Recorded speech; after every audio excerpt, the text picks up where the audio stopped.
ان کے ساتھ رابطہ کیسے ہو، ان کے ساتھ ملاقات کیسے ہو، ہمارا کوئی مسئلہ ہو تو اس میں آسانی کیسے ہو، ہمارا کاروبار ہو، ہماری شادی بیاہ کا معاملہ ہو، ہماری گھریلو مسئلے ہوں، ہمارے ساتھ کوئی کسی کے شخص کا ذاتی معاملہ ہو، تو اس کو سہل انداز میں ہینڈل کرنے کے لیے ہمیں کیا کرنا چاہیے۔ ہم بہت سی باتیں مان لیتے ہیں، لیکن ہم بدقسمتی سے اچھا مشورہ نہیں سنتے۔ مشورہ بذات خود ایک بہت بڑی چیز ہے۔ اچھا مشورہ ایک اچھا دوست ہی دے سکتا ہے۔ تو خیر، بات کو آگے بڑھاتے ہیں۔ یہ کچھ چیزیں ایسی بھی ہیں اس دنیا میں جو زمان و مکان کی قید سے آزاد ہو جاتی ہیں، وہ اپنی حیثیت اور کمیت میں ہماری دسترس اور ذہنی فکر سے باہر ہو جاتی ہیں، اور ہم ایک عجیب قسم کی ذہنی خلفشار کا شکار ہو جاتے ہیں، اور اس پریشانی میں ہم ادھر ادھر کریا بکریا جو بجو پھرتے ہیں، اور ہم تلاش کرتے ہیں کسی ایسے شخص کو جو ہماری مشکل کو سمجھے اور ہمیں کوئی اچھا مشورہ دے، ہمارے لیے کچھ کر سکے۔ اس میں دعائیں بھی ہوتی ہیں، تعویذات بھی ہوتے ہیں، عملیات بھی ہیں، اس میں اور بہت کچھ ہے جو تفصیل طلب بات ہے۔ وقت کم ہے، یہ کسی اور دن آپ سے اس موضوع پہ بات بھی کریں گے۔ اور من کی مراد تو وہیں سے ملے گی جہاں صدق دل سے جایا جائے گا، جہاں دل کی بات سنی جائے گی، اور جہاں زخم دل کا چارہ گر موجود ہوگا۔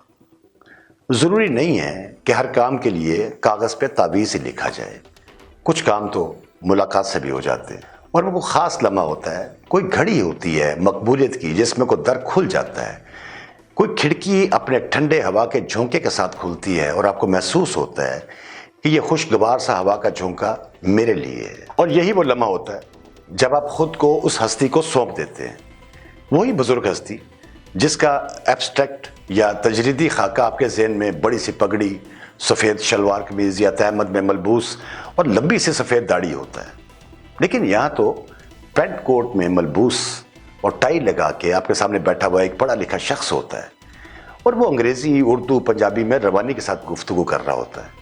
آپ کی جھجک اور نمایاں ہو جاتی ہے کہ کیا کہیں اور کیا نہ کہیں، لیکن یہ معمہ بھی وہ ہستی خود ہی حل کر دیتی ہے، اور کوئی بوجھ آپ کے سر سے اتر جاتا ہے، اور اجنبیت شناسائی میں بدل جاتی ہے، دوری قربت میں سمٹ آتی ہے۔ اس وقت تمام دم، درود، وظیفے، چلے، مناجاتیں، دعائیں آپ کے لیے بے معنی ہو جاتی ہیں، اور ہوں بھی کیوں نہ، وظیفہ مجسم ہو کے آپ کے سامنے کھڑا ہو جاتا ہے۔ جی ناظرین، مجھے پتہ ہے آپ کہانی کا انتظار کر رہے ہیں، اور آپ سوچ رہے ہوں گے اس بار یہ داستان طراز کیا گل کھلاتا ہے، کیا سناتا ہے، ہمارے لیے کیا لے کے آیا ہے۔ آپ کے لیے بہت کچھ ہے، میرے پاس بہت سی کہانیاں ہیں جو میں نے سنبھال کے رکھی ہیں آپ کو سنانے کے لیے، اور ان کہانیوں کے اندر ایک سبق تو موجود رہے گا کہ ہم اس سے کیا سیکھتے ہیں۔ یہ کہانی جو میں آپ کو سنانے جا رہا ہوں، یہ چونکہ میں نے خود اس کا مشاہدہ بھی کیا اور میں اس کا ایک کردار ہوں اس کہانی کا، اس لیے آپ کو زیادہ مزہ آئے گا اس کو سننے میں، اور آپ محسوس کریں گے کہ ابھی بھی دنیا میں بے شمار لوگ ایسے ہیں کہ جو ایک نظام چلاتے ہیں، وہ نظام جس سے ہم کبھی کبھی انکار کر دیتے ہیں، اور ہم سوچتے ہیں کہ یہ کیسے ہو سکتا ہے، لیکن ہوتا ہے، بالکل ہوتا ہے، میں اس کا گواہ ہوں، عینی شاہد ہوں۔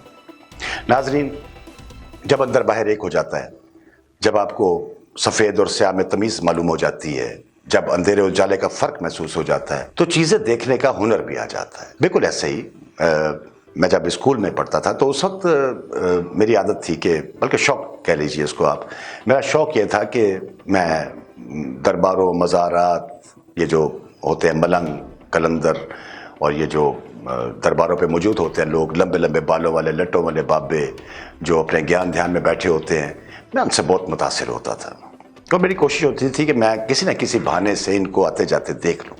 اگر کہیں پہ ڈھول بج رہا ہوتا تو میرے اندر ایک بے خودی سی آ جاتی تھی، اور ایک ایکسٹیسی جسے ہم کہتے ہیں وہ طاری ہو جاتی تھی کہ جی چاہتا تھا اس مجمع کے اندر گھس کے بھنگڑا ڈالنا شروع کر دوں، اور ایسا ہوا بھی کئی دفعہ، کیا بھی ہے، آپ سے کیا چھپانا، یہ سب کچھ ہوتا رہا۔ تو یہ سلسلہ آگے چلتا رہا، اور میرے ایک دوست تھے، میرے کلاس فیلو، تو اب وہ ملک سے باہر ہے، تو ایک دن مجھے کہنے لگے، یار ایک بندہ میں نے ڈھونڈا ہے، بہت کمال کا آدمی ہے، لیکن وہ یار عجیب و غریب آدمی ہے۔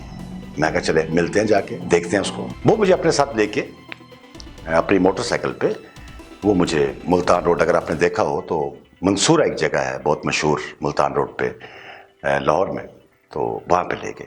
وہاں پہ ایک بہت کھلا سا میدان تھا. اس وقت منصورہ میں مکان زیادہ نہیں تھے اور آبادی بھی زیادہ نہیں تھی اور لوگ بہت کم وہاں پہ جاتے تھے. تو وہاں پہ ایک چائے کا ہوٹل سا بنا ہوا تھا.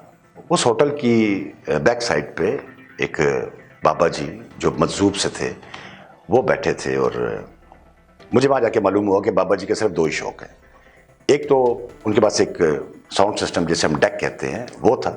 اس پہ اونچی آواز میں وہ قوالیاں سنتے رہتے تھے اور ہر وقت قوالی چلتی رہتی تھی وہاں پہ.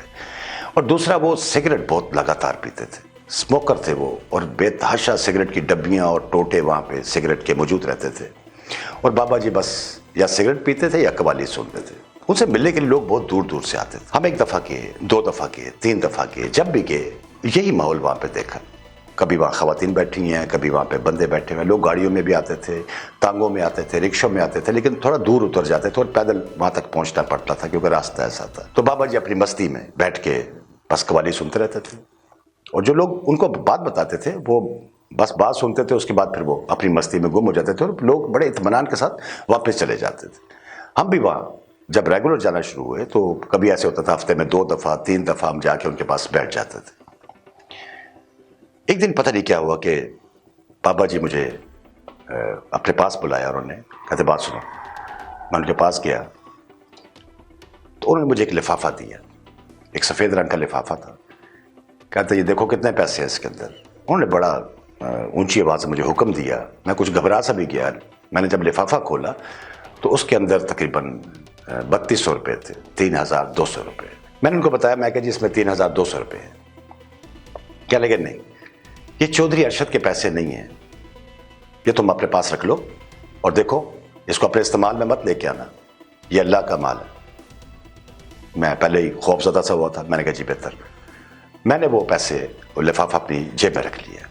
ابھی وہاں بیٹھے ہوئے تھے تو انہوں نے اشارہ کیا ہوٹل والے کو, چائے آ گئی. ہم نے چائے بھی پی, وہاں پہ بیٹھ کے قوالیاں بھی سنی اور سگریٹ کا ایک لگاتار دھواں تھا. اس مال میں بھی بیٹھے رہے. کچھ دیر گزری تو میاں بیوی رکشے میں وہاں پہ آئے.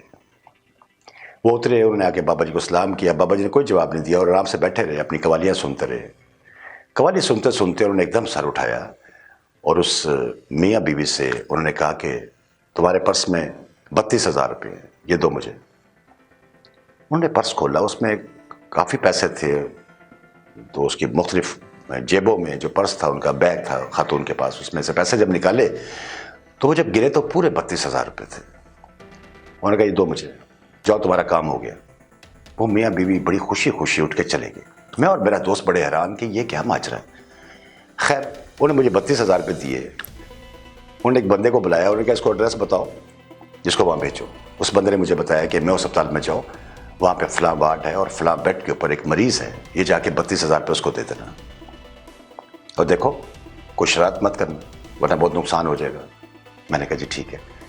میں اسی طرح اپنے دوست کے ساتھ اٹھا اور میں موٹر سائیکل پہ بیٹھ کے میں ہاسپٹل آ گیا.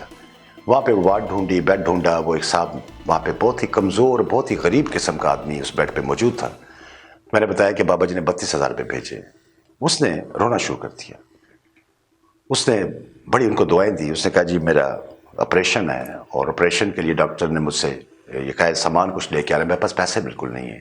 تو میں نے ان سے ایک درخواست کی تھی تو انہوں نے مجھے پیسے بھیج دیے. اب اللہ کا شکر ہے میرا آپریشن ہو جائے گا. تو خیر ہم واپس آ گئے. دوست نے مجھے گھر کے پاس اتارا. ابھی میں اپنے گھر کا دروازہ بیل دی میں نے دروازے میں اندر داخل ہونے کے لیے, تو میری پچھلی گلی میں ایک بچہ رہتا تھا, وحید نام تھا اس کا. تو میں دیکھا وہ میری طرف آ رہا ہے. اس نے کہا 1 منٹ ذرا. میں نے اس کی بات سنی, میں وہیں رک گیا. تو میں نے پوچھا جی کیا کام ہے. تو کہنے لگا میرا ایڈمیشن ہے, مجھے کچھ پیسے چاہیے. میں نے کہا کتنے پیسے چاہیے تمہیں. کہتے جی 3200 روپے. میں بڑا حیران ہوا, مجھے میری حالت عجیب سی ہو گئی.